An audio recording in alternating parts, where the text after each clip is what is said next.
Joker 2's early reviews are out, and it's not what we expected.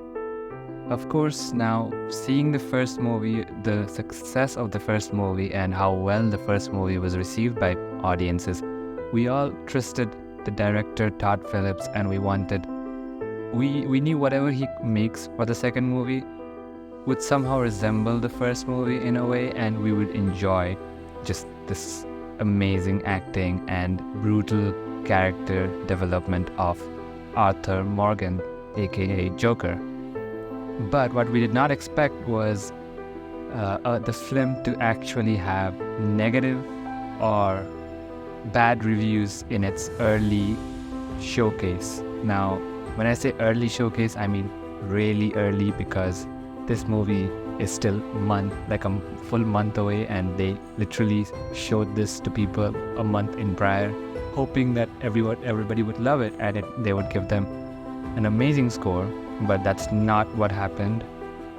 And yeah, the reviews are bad. And by bad, I don't mean bad. Like, for a Joker movie that had its prequel had Oscars and just praised all over, like everywhere. Everyone was praising this movie. PewDiePie said it was amazing. A lot of creators said it was life-changing. It was a new perspective into like society. It sort of brought this awareness of what society is, and it was very real. And people liked the realism of the Joker. It sort of stripped it down from the comics, took out everything that was ridiculous or something that was basically sort of took out all of the comic book stuff, something that makes it comical. It basically snatched it out and only put the most realistic elements of the Joker character into a movie, and they made a movie of a guy who suffers and a guy who sort of justifies his suffering by doing bad things. And this is what we saw in the first movie, and this is what we were not expecting to analyze and understand. Right? We understand Joker, and we were not expecting to understand and empathize with the Joker character. But the director did something that's very different. He swayed away from the action and drove more into the character. And the first movie, obviously, we all know it was a great hit and everybody loved it. It had a little bit of everything, plus it was a slow burner, so movies like this usually tend to get Oscars. Now, the second movie, of course, when it was released and the info was released and the director said it's gonna be a musical, people were sort of, we all were like, this should not be happening. A Joker movie should never be a musical. It's like saying French fries and ice cream in the same plate. You don't eat French fries and ice cream in the same plate. So, but it's Todd Phillips. It's the guy who made the first movie, and he did an amazing job. Even though it was sort of stripping out of all the comical stuff of the Joker, he still managed to make a movie that was captivating and very, very much in the feels. Had a lot of feeling and heart. And we thought, okay, maybe this will work. And everyone thought this would work, and people trusted the director. Now that the early reviews are in from the Venice showcase, it's looking pretty bad, and by bad I mean average. Okay, the ratings are mediocre.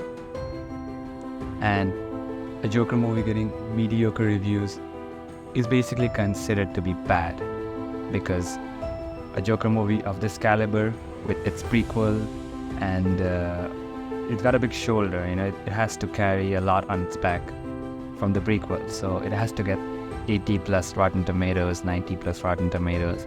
That's only when it's justified. Yes, this is the sequel that we want. Anything below that and people are gonna start talking crazy about the movie. And of course, the movie hasn't released, so the damage is not permanent yet. I'm sure people can go on the first day, watch the movie, and completely have their minds changed, right?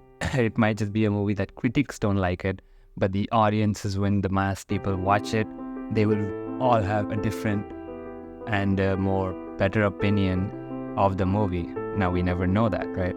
It could either go that way, or it could either just be everyone also finds the movie mediocre, which I hope it's not, but only time will tell about that. For me, I think this movie is not bad because it's a musical, but it might be bad because of the message that it's trying to deliver, that people don't really find its message to be hitting and in the feels, right? A message that people can relate to and empathize is what made the first movie very captivating and enjoyable to watch. The second movie, if it does not have a message, if it does not have a theme, and if it does not utilize an overall sort of clear direction or a path for people to just, go to, and if it just branches out in several plots and subplots and things happening, then the movie could be ruined. And I feel like this is what will make or break the movie, for me at least.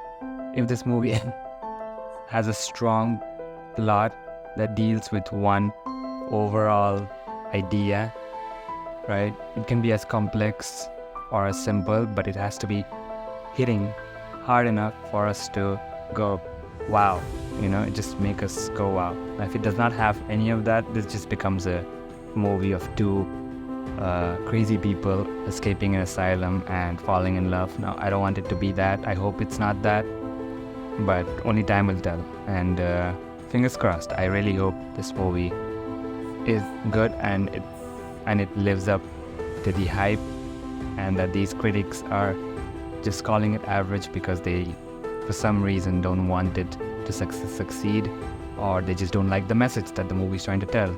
And the masses might like the message, because not everyone sees a message in a movie the same way, because of everyone lives in different kind of world, and this movie might be depicting a certain kind of world that these critics cannot familiarize or empathize with.